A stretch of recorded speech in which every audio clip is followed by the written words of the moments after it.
এখানে যে সমস্ত গুণীজন ব্যক্তিবর্গ বসে আছেন ওনাদের সামনে আমাদের বলা হয় না, বিশেষ করে রবিকুল হাসান স্যার সহ আনোয়ার হোসেন সাহেব হাসান স্যার যা কিছু বলেন, আমি অন্তত মনে করি, আপনারা কিভাবে দেবেন জানি না, আমার জীবনের পাথর হিসাবে মনে করি ওনাদের কথাগুলো যদি মেনে চলি আমরা আমাদের আগামী জীবন সুন্দর সুস্থ একটা জীবন গঠিত হবে বলে মনে করি। আপনারা চেষ্টা করবেন স্যারেরা যে সমস্ত কথাগুলো বলেছেন তার প্রাধান্য দেওয়া।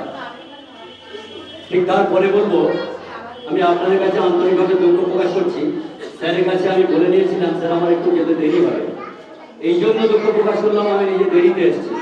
তো সেই সময়কে সামনে রেখে আমি দুঃখ প্রকাশ করেছি। এই জন্য আপনাদেরকে বারে বারে আমি বলি সময়ের দিকে লক্ষ্য রাখবেন।